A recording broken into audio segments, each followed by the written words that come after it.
Hey guys, good evening. Welcome to use of time by Anupriyanand. आप सभी का बहुत बहुत स्वागत है। जो पहली बार विजिट कर रहे हैं, कॉम्पिटेटिव एग्जाम्स की तैयारी कर रहे हो, तो इस चैनल को सब्सक्राइब जरूर कर लीजिएगा। नीचे रेड कलर में सब्सक्राइब लिखा होगा, सब्सक्राइब बटन को प्रेस कर दीजिए और फिर एक बेल आइकन दिखेगा आपको घंटा, उस घंटे को दबा दीजिए और ऑल में क्लिक कर दीजिए। उससे क्या होगा कि मेरे द्वारा डाली गई सारी वीडियो की नोटिफिकेशन आप तक सबसे पहले पहुँच जाएगी। चलिए, समय को व्यर्थ ना करते हुए आज के क्वेश्चन को देखते हैं। समानांतर अर्थव्यवस्था या काला धन से निम्नलिखित में से क्या प्रभाव पड़ता है? ऑप्शन देखिएगा, एक, अर्थव्यवस्था और अधिक प्रतियोगी बन जाती है, या ऑप्शन दो, मौद्रिक नीतियां कम प्रभावी हो जाती है, या ऑप्शन तीन, आय और धन का बेहतर वितरण सुनिश्चित होता है, या फिर ऑप्शन चार, वर्धनशील उत्पादक निवेश सुनिश्चित होता है। तो दोस्तों, इसका सही आंसर होगा ऑप्शन नंबर दो, मौद्रिक नीतियां कम प्रभावी हो जाती है। कहा गया है कि समानांतर अर्थव्यवस्था या काला धन में धन से निम्नलिखित में से क्या प्रभाव पड़ता है, तो मौद्रिक नीतियां कम प्रभावी हो जाती है। ऑप्शन नंबर दो सही है। अगले प्रश्न को देखिए, सवाल नंबर दो, निम्न में से कौन सा कर केंद्र द्वारा लगाया और वसूल किया जाता है परंतु उसकी निवल आय सारी की सारी राज्यों को अंतरित कर दी जाती है? ऑप्शन देखिएगा, ए, व्यय कर और उपहार कर, या दो, बिक्री कर के एवज में उत्पाद का अतिरिक्त शुल्क, या फिर स्टॉप और पंजीयन, या फिर ऑप्शन नंबर चार, विज्ञानों पर कर। तो दोस्तों, इसका सही आंसर होगा ऑप्शन नंबर चार, जी हाँ, विज्ञानों पर कर। याद रखना है, ऑप्शन नंबर चार इसका सही आंसर है। अगले प्रश्न को देखिए, सवाल नंबर तीन, भारत में आबादी की जनगणना की जाती है। ऑप्शन देखिएगा, एक, 10 साल बाद, दो, 5 साल बाद, तीन, 7 साल बाद, या चार, 2 साल बाद। तो दोस्तों, इसका सही आंसर होगा ऑप्शन नंबर एक, जी हाँ, 10 साल बाद भारत में आबादी की जनगणना की जाती है। कितने कितने साल बाद? तो 10 साल के बाद। याद रखना है, ऑप्शन नंबर एक सही है। अगले प्रश्न को देखिए, सवाल नंबर चार, जब किसी वस्तु की कीमत गिरती है तो हम आशा कर सकते हैं क्या कि उसकी पूर्ति बढ़ने की, उसकी मांग घटने की, या फिर उसकी मांग स्थिर होने की, या फिर उसकी मांग बढ़ने की? तो दोस्तों, इसका सही आंसर क्या होगा कि जब किसी वस्तु की कीमत गिरती है तो हम आशा करते हैं उसकी मांग बढ़ने की। जी हाँ, ऑप्शन नंबर चार सही है। याद रखना है। अगले प्रश्न को देखिए, सवाल नंबर पाँच, सत्यम का विलयन किस कंपनी के साथ में किया गया है? ऑप्शन देखिएगा, एक, माइक्रोसॉफ्ट, दो, टेक महिंद्रा, तीन, इन्फोसिस, या चार, टीसीएस। तो दोस्तों, इसका सही आंसर होगा ऑप्शन नंबर दो, जी हाँ, टेक महिंद्रा के साथ। ऑप्शन नंबर दो सही है। याद रखना है। अगले प्रश्न को देखिए, सवाल नंबर छः, राज्य नीति के निदेशक सिद्धांत का विचार भारतीय संविधान में निर्माताओं द्वारा कहाँ के संविधान से लिया गया था? ऑप्शन देखिएगा, ए, दक्षिण अफ्रीका, बी, जर्मन गणतंत्र, तीन, आयरलैंड गणतंत्र, या चार, कनाडा। तो दोस्तों, इसका सही आंसर होगा ऑप्शन नंबर तीन, आयरलैंड गणतंत्र। जी हाँ, ऑप्शन नंबर तीन सही है। याद रखना है। अगले प्रश्न को देखिए, सवाल नंबर सात, राष्ट्रपति द्वारा संसद में एग्लो इंडियन समुदाय में कितने सदस्य नामित किए जा सकते हैं? एक, दो, 5, या फिर 8? तो दोस्तों, इसका सही आंसर होगा, कहा गया है कि राष्ट्रीय द्वारा संसद में एंग्लो इंडियन समुदाय में कितने सदस्य नामित किए जा सकते हैं? तो 2 सदस्य, इसलिए ऑप्शन नंबर 2 सही होगा। याद रखें।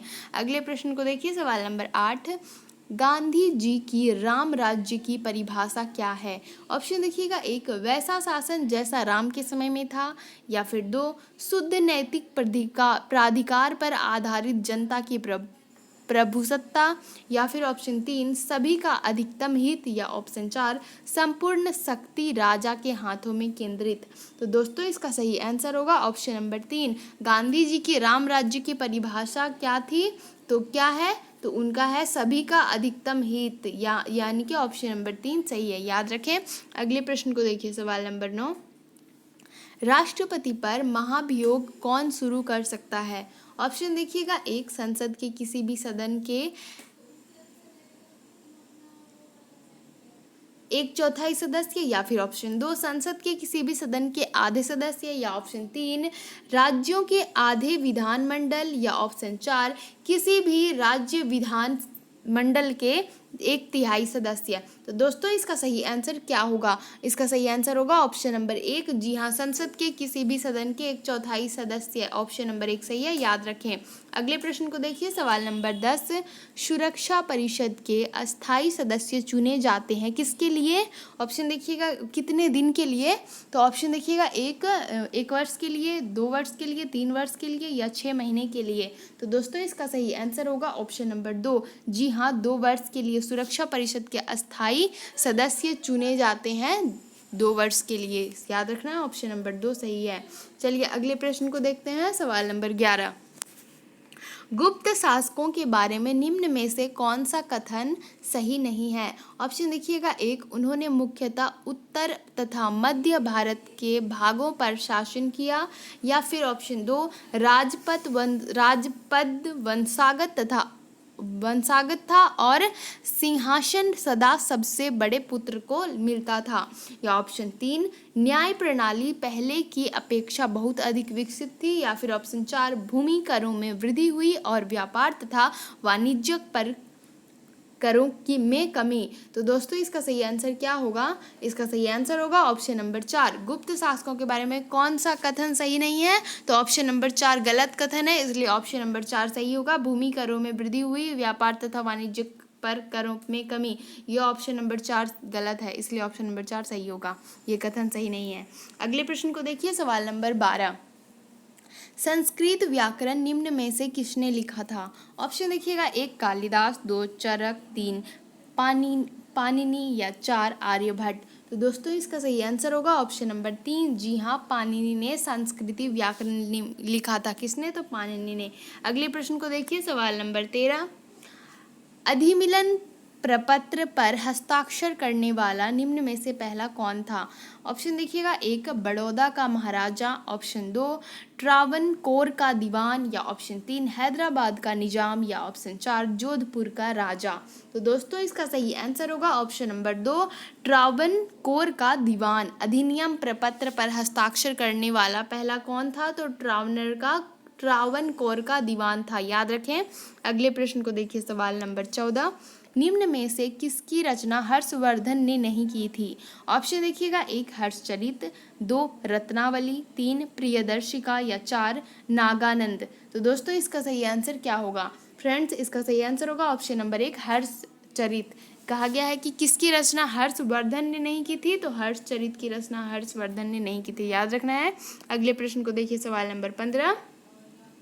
मुगल काल का पहला भारतीय हिंदी विद्वान था। ऑप्शन देखिएगा 1, मलिक मोहम्मद जायसी, या फिर अब्दुल रहीम, या 3, मुल्ला वाजी, या 4, चांद बरदाई। तो दोस्तों इसका सही आंसर होगा ऑप्शन नंबर 1। जी हाँ, मलिक मोहम्मद जायसी मुगल काल का पहला भारतीय हिंदी विद्वान था, मलिक मोहम्मद जायसी। याद रखना, ऑप्शन नंबर 1 सही है। अगले प्रश्न को देखिए, सवाल नंबर 16।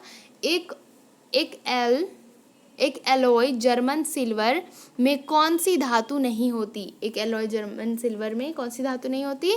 तो ऑप्शन देखिएगा 1, निकल, 2, जिंक, 3, कॉपर, या 4, सिल्वर। तो इसका सही आंसर होगा ऑप्शन नंबर 4। जी हाँ, सिल्वर। कहा गया है कि एक एलॉय जर्मन सिल्वर में कौन सी धातु नहीं होती है? तो सिल्वर नहीं होती है, याद रखें। अगले प्रश्न को देखिए, सवाल नंबर 17। देखिए सवाल नंबर 17 क्या कहता है कि पैसिफिक रिंग ऑफ फायर का संबंध है किसके साथ? ऑप्शन देखिएगा 1, तेल कूपों की आग के साथ, या 2, ताप विद्युत केंद्रों के साथ, या 3, ज्वालामुखी और भूकंपों के साथ, या 4, दावानल के साथ। तो दोस्तों इसका सही आंसर होगा ऑप्शन नंबर 3। जी हाँ, ज्वालामुखी और भूकंपों के साथ पैसिफिक रिंग ऑफ फायर का संबंध है, याद रखें। अगले प्रश्न को देखिए, सवाल नंबर 18। निम्न में से कौन सी नदी ज्वारनद मुख बनाती है? ऑप्शन देखिएगा 1, गंगा, 2, ताप्ती, 3, गोदावरी, या 4, महानदी। तो दोस्तों इसका सही आंसर होगा ऑप्शन नंबर 2। जी हाँ, ताप्ती नदी ज्वारनद मुख बनाती है। कौन? तो ताप्ती नदी, याद रखें। अगले प्रश्न को देखिए, सवाल नंबर 19। निम्न में से कौन सा मिलान सही नहीं है? मिलान को देखिएगा 1, रूस bauxite, Mexico silver, Bolivia tin, US copper. इसमें से कौन सा मिलान सही नहीं है, कौन सा मिलान गलत है? तो रूस और बॉक्साइट गलत मिलान है, इसलिए ऑप्शन नंबर 1 सही होगा, याद रखना है। अगले प्रश्न को देखिए, सवाल नंबर 20। संसार में एल्युमिनियम का अनुग्रणी उत्पादक है कौन? ऑप्शन देखिएगा, गिनी, 2 जमैका, 3 यूएसए या 4 वेनेजुएला। तो दोस्तों इसका सही आंसर होगा ऑप्शन नंबर 2 जमैका। जी हाँ, ऑप्शन नंबर 2 सही है। संसार में एल्युमिनियम का अग्रणी उत्पादक है जमैका, याद रखें। अगले प्रश्न को देखिए, सवाल नंबर 21। ऑक्सीजन को जीवन के लिए अत्यावश्यक है, ऑक्सीजन जो जीवन के लिए अत्यावश्यक है, प्रकाश संश्लेषण का उत्पादन है और किससे आती है? ऑप्शन देखिएगा, 1 मृदा के कार्बोनेटों से, या ऑप्शन 2 कार्बन डाइऑक्साइड से, या 3 जल से, या फिर ऑप्शन नंबर 4 खनिज तत्वों के ऑक्साइडों से। तो दोस्तों इसका सही आंसर होगा ऑप्शन नंबर 3। जी हाँ, जल से। कहा गया है कि ऑक्सीजन जो जीवन के लिए अत्यावश्यक है, प्रकाश संश्लेषण का उत्पाद है और यह आती है जल से। ऑप्शन नंबर 3 सही है, याद रखना है। अगले प्रश्न को देखिए, सवाल नंबर 22। आमतौर पर प्रयोग किया जाने वाला मसाला लौंग पेड़ के किस भाग से प्राप्त किया जाता है? ऑप्शन देखिएगा, 1 फल, 2 पुष्पकली, 3 तना या 4 मूल। तो दोस्तों इसका सही आंसर होगा पुष्पकली। जी हाँ, ऑप्शन नंबर 2 इसका सही आंसर है। प्रयोग किया जाने वाला, आमतौर पर प्रयोग किया जाने वाला मसाला लौंग जो होता है वो किस भाग से प्राप्त किया जाता है? तो पुष्पकली से प्राप्त किया जाता है, याद रखना है। अगले प्रश्न को देखिए, सवाल नंबर 23। च्युइंग गम बनाई जाती है किससे?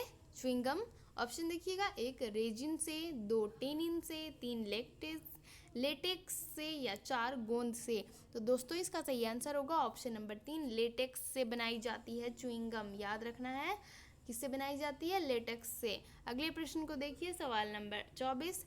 मानव वयस्क के मस्तिष्क का वजन होता है लगभग कितना? ऑप्शन देखिएगा, 1 1200 से 1300 ग्राम, या फिर 1600 से 2000 ग्राम, या फिर 500 से 800 ग्राम, या 100 से 200 ग्राम। तो दोस्तों इसका सही आंसर क्या होगा कि मानव वयस्क के मस्तिष्क का वजन होता है कितना? तो लगभग 1200 से 1300 ग्राम होता है। ऑप्शन नंबर 1 सही होगा, याद रखना है। कितना होता है? तो 1200 से 1300 ग्राम, याद रखें। अगले प्रश्न को देखिए, सवाल नंबर 25। पुरुष में अस्थियों की कुल संख्या कितनी होती है? ऑप्शन देखिएगा, 1 206 या 266, 300 या फिर 306। तो दोस्तों इसका सही आंसर होगा ऑप्शन नंबर 1। जी हाँ, 206 हड्डियाँ होती है, 206 अस्थियाँ होती है। अगले प्रश्न को देखिए, सवाल नंबर 26। अपनी सुंदर त्वचा के लिए वध किया जाने वाला निम्न में से कौन सा सर्प संकटापन्न जाति घोषित किया गया है?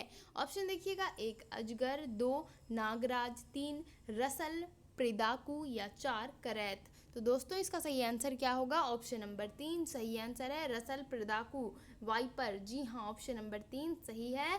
अपनी सुंदर त्वचा के लिए वध किया जाने वाला निम्न में से कौन सा सर्प संकटापन्न जाति घोषित किया जाता है? तो रसल प्रिदाकु वाइपर, याद रखें। अगले प्रश्न को देखिए, सवाल नंबर 27। यदि स्थिर वेग में चल रही गाड़ी में बैठा कोई बालक गेंद को वायु में सीधा ऊपर फेंके तो गेंद क्या होगा? ऑप्शन देखिएगा, 1 उसके सामने गिरेगी, या उसके पीछे गिरेगी, या फिर ऑप्शन नंबर 3 उसके हाथ में गिरेगी, या ऑप्शन 4 उपयुक्त में से कोई नहीं। तो दोस्तों इसका सही आंसर होगा उसके हाथ में गिरेगी। यदि स्थिर वेग से चल रही गाड़ी में बैठा कोई बालक गेंद को वायु में सीधा ऊपर की ओर फेंकता है तो गेंद उसके हाथ में गिरेगी, इसलिए ऑप्शन नंबर 3 सही है, याद रखें। अगले प्रश्न को देखिए, सवाल नंबर 28। फ्रेंड्स, अगर आप किसी भी कॉम्पिटेटिव एग्जाम्स की तैयारी कर रहे हो तो use of time by Anupriya को सब्सक्राइब जरूर कर लीजिएगा, सब्सक्राइब बटन में दबाकर, और बेल आइकन को जरूर दबा लीजिएगा। और अगर आप इससे पिछली वीडियो को देखना चाहते हो तो आई बटन पे मैंने डाल रखी है, आप वीडियो देख सकते हो।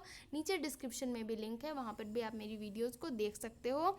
और अगर आप मुझे टेलीग्राम, ट्विटर, इंस्टाग्राम या फिर फेसबुक पर फॉलो करना चाहते हो तो उसकी लिंक भी मैंने नीचे डिस्क्रिप्शन में डाल रखी है, आप मुझे फॉलो कर सकते हो। या फिर आप टेलीग्राम पे सर्च करना चाहते हो तो वहाँ पर use of time by Anupriya search करके आप मेरे चैनल को ज्वाइन कर सकते हो। ओके, देखिए सवाल नंबर 28। पृथ्वी के गुरुत्वाकर्षण क्षेत्र की तीव्रता अधिकतम होती है। ऑप्शन देखिएगा, ध्रुवों पर या विषुवत रेखा पर या पृथ्वी के केंद्र में या फिर भूपृष्ठ पर। तो दोस्तों इसका सही आंसर होगा ऑप्शन नंबर 1। जी हाँ, ध्रुवों पर। पृथ्वी के गुरुत्वाकर्षण क्षेत्र की तीव्रता अधिकतम होती है किस पर? तो ध्रुवों पर, याद रखें। अगले प्रश्न को देखिए, सवाल नंबर 29, क्वेश्चन नंबर 29। ये हमारा सेकंड लास्ट क्वेश्चन है। बाइसिकल में पहिए में प्रयुक्त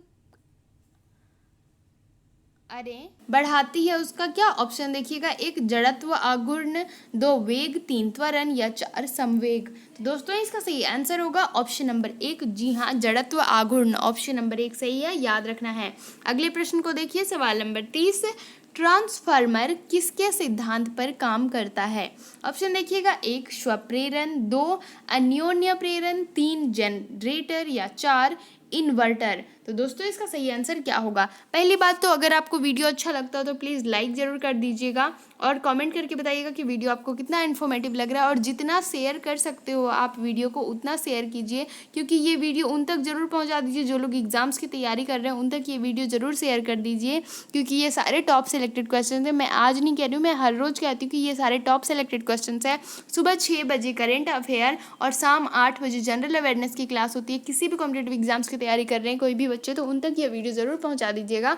टॉप सिलेक्टेड क्वेश्चन से एग्जाम की तैयारी जोरदार होती रहेगी अगर आप सुबह शाम क्लास लेते हो तो इसका आंसर क्या होगा फ्रेंड्स? इसका सही आंसर होगा अन्योन्य प्रेरण। जी हाँ, ऑप्शन नंबर 2 सही है, याद रखना है। कैसा लगा वीडियो? कमेंट करके जरूर बताइएगा। Thank you, thanks for watching my video.